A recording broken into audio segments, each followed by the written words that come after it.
Hello guys, mga kapatid, pamilya, ito nagbabalik tayo at medyo short video lang today. Wala tayong masyadong luto-luto na upload since pag-uwi ko may nakaluto na. So, yun, hindi muna tayo magluluto ngayon. At yan, prepare na namin yung garden, ang tawag ito? Mini garden. So, yan. Ayan, nag-ano sitting ng mga halaman niya at nagtitrim siya as replanting. So, yan pa yung ano ng pandemic. Ang tawag nito, effect ng pandemic. So, nag-start yan during pandemic. At in fairness, consistent siya sa kanyang ginagawa. Ako dyan, taga-dilig lang ako. Siya yung mga taga-ayos ng halaman dyan. Pag wala siya, ako nagdidilig. So, ayan, meron tayong konting malunggay at meron kami dyan, in fairness, meron kaming berries.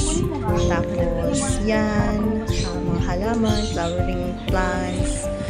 Flowering ba yan? Not totally flowering lahat. So, para may green na ambience lang tayo sa ating front. So, yan. Pinapakita ko yung aking malunggay na tinanim.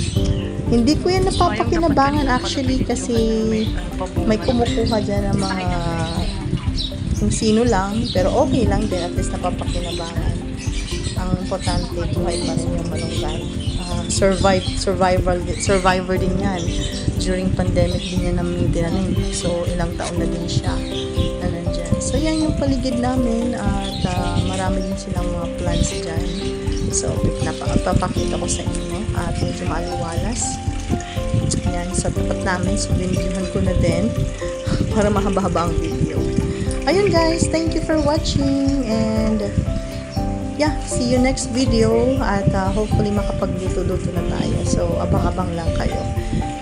Kasi medyo busy din tayo since nagtatrabaho tayo araw-araw. Monday to Friday, then Saturday, Sunday, rest day. Minsan may mga ginagawa din personal things. Yan. Ang pag-video is yung tawag dito, hobby lang. At least meron tayong looking forward to upload. So, pasensya na kung hindi kami makakapag-upload. Ayan, meron din kaming alugbate ang tawag dyan sa amin.